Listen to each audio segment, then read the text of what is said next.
Do you hold yourself out as a conservative, not necessarily a Republican? Yeah, by all means. So Republican Party didn't even like me today.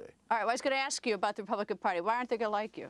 Well, the Republican Party's got its own battles. There's an internecine battle going on in the Republican Party for who's going to lead it and what its identity is going to be.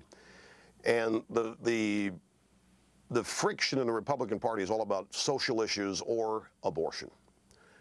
The country club, blue blood Rockefeller types and the quasi inside the Beltway conservative media are just embarrassed as they can be to be in the same party with a bunch of Billy Bobs and so forth from what they consider to be the hayseed sticks who are pro-life.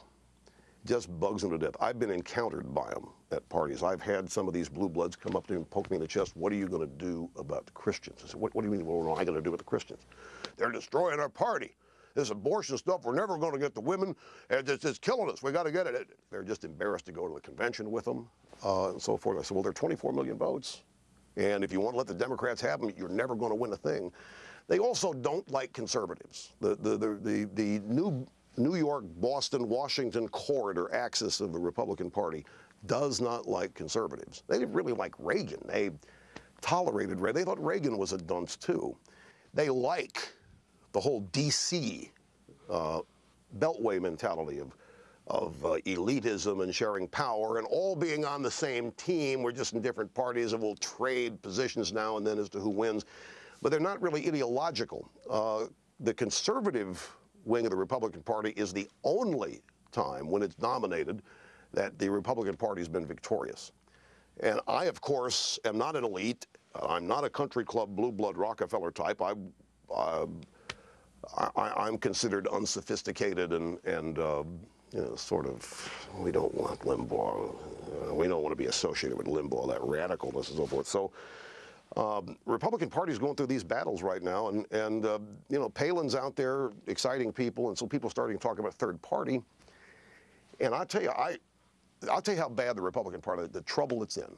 When people say, when Republicans, when our opinion leaders say, Colin Powell is the model Republican, that's when I say, okay, gang, you leave the party and you form the Colin Powell party. I don't know how in the world we have a man who endorsed the Democrat candidate, campaigned for the Democrat candidate, did so at a strategic time to destroy McCain's candidacy, when McCain was an ideal Colin Powell moderate.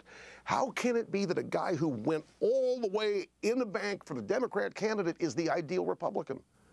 How can it be said that that's where we build our base, with moderates?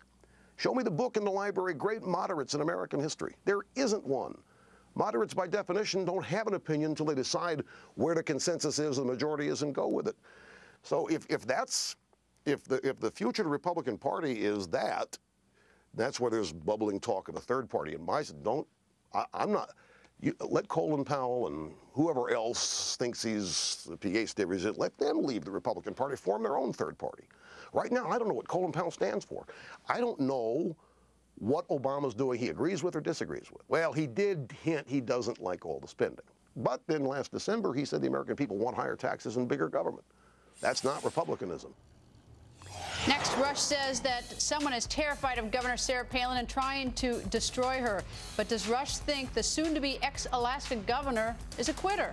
More with Rush next.